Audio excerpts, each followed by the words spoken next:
Merci, Monsieur le Ministre. Nous allons maintenant demander à Bernard Saccheglini, recteur de l'Agence universitaire de la francophonie, de nous indiquer ce qu'attend l'agence, les enjeux pour l'agence d'un tel congrès pendant 2 jours. C'est à vous, Bernard.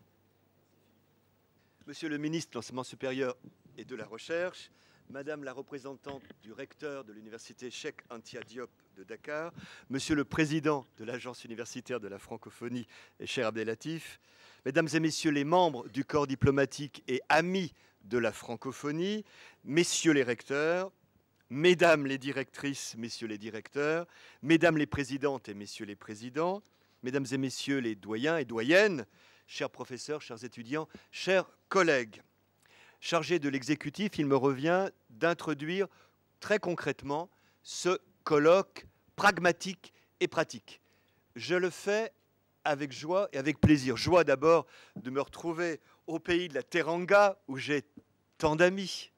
Ce pays dont les universités sont si dynamiques sous l'autorité brillante du brillant ministre et de son directeur d'enseignement supérieur. Ce pays où l'agence, le président le rappelait, a ouvert son premier bureau régional il y a exactement 40 ans. Nous allons le fêter ce soir. Et puis plaisir de voir se concrétiser ce réseau francophone des femmes responsables de l'enseignement supérieur et de la recherche, animé par la doyenne Leïla Saadé, que je salue. Ce réseau fut créé à Cancun. Ces dames se réunissent dans des endroits charmants, je le remarque. Nous, les hommes, nous n'étions pas invités. Ce réseau a été créé à Cancun en mars 2014, à la suite de la déclaration des représentantes universitaires prononcée à la fin de la 16e Assemblée générale de l'agence universitaire à São Paulo, au Brésil. Nous y étions nombreux. Le colloque, aujourd'hui, prolonge l'engagement ancien de l'agence en faveur des femmes. Le président Miraoui vient de le rappeler. Il s'inscrit aussi dans le cadre du 15e sommet de la francophonie consacré à la jeunesse et à la femme. C'est un colloque, et je remercie beaucoup les autorités qui ont préparé le sommet, c'est un colloque officiellement préparatoire au sommet. Nous préparons le sommet ensemble. Et merci beaucoup, cher ami, d'avoir bien voulu non seulement labelliser, mais patronner notre rencontre qui se veut une préparation.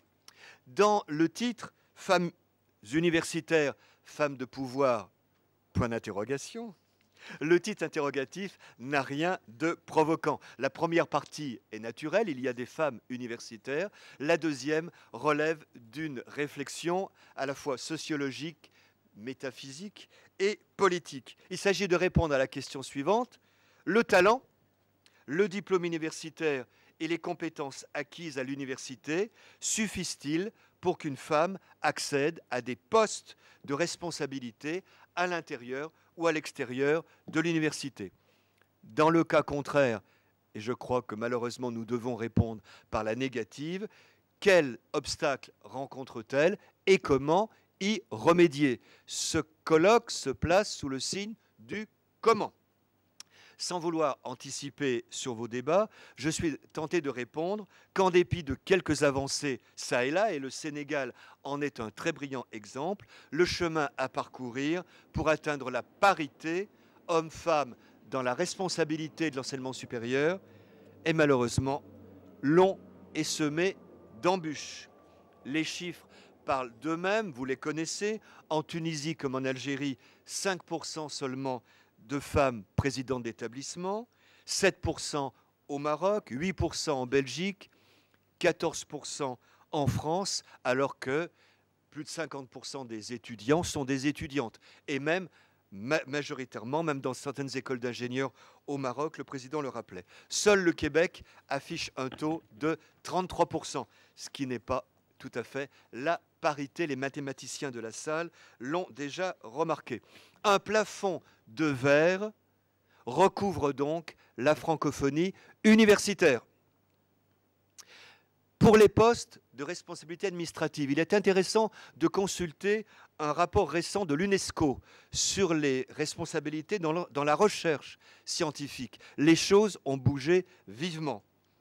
32% des postes en Amérique du Nord et en Europe sont occupés par des femmes, 44% en Amérique latine, 46% en Asie centrale, etc. L'Afrique subsaharienne en est à 29%. Donc là, on a une tendance forte. Cela signifie qu'il ne s'agit pas d'un plafond de marbre ni d'airain.